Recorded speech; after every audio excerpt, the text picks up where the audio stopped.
Joe Rogan actually says, yeah, are there no historians that are conservative that can tell the truth and come out and tell people what's really happening, right? That, to me, is one of the real problems with not allowing conservative voices in universities. And that these universities, especially in the United States, are a lot of, especially like in sociology, psychology, and the overwhelmingly liberal.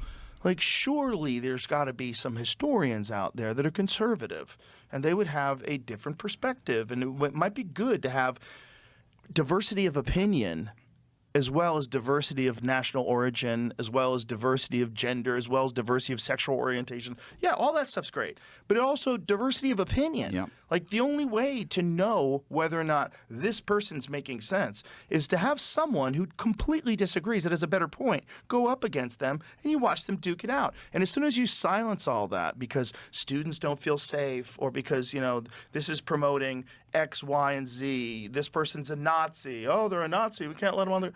As soon as you do that, you ruin the whole thing that a university is supposed to be doing. It's supposed to be preparing young minds for discourse and for communicating and for figuring out the world on their own. They're eventually going to be independent and dependent entirely on their own actions and decisions, and go out there in the world, figure out your way. Arm them correctly, and the way to do that is to expose them to all sorts of different competing ideas. The idea that that was ever accepted to be shut down in this country, especially in America, is a massive failure of the education system. Just massive. If you think that someone has bad points, come up with better points and let them duke it out. And don't pull fire alarms, and don't silence them, and don't scream and protest and throw things at them. Communicate. This is what, and anybody who doesn't do that should be shunned. I agree. If you're one of those people that says, no, you can't talk to Nazis, like, shun them. They are the enemy of thinking. They are the enemy of progress. They are the enemy of finding out what's right and what's wrong. And the only way we find that out is we communicate. Free speech. Free speech.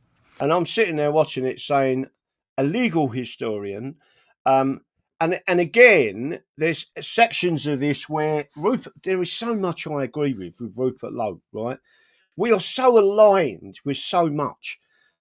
He absolutely believes that monopolies are a bad thing. Well, if you have a monopoly in the legal profession, what do you think you get, right? There isn't any subjects of the realm, actual lawyers like me, that will stand up for subjects of the realm and present a constitutional case to the High Court. And even when we do, the High Court will not listen to us because we ain't got a silly wig on and a gown, right? When it's all supposed to be representing tradition, right? The monopoly that has taken control is easy to indoctrinate. And that's exactly what's happened.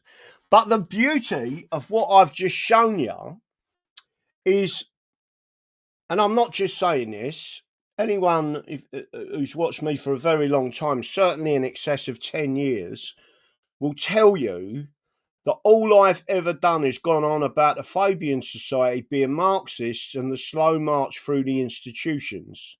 I have kept on about who and what they are. This goes well back to the 1800s, right? And it went back, in my opinion, to 1812, if you really want to understand what's gone on.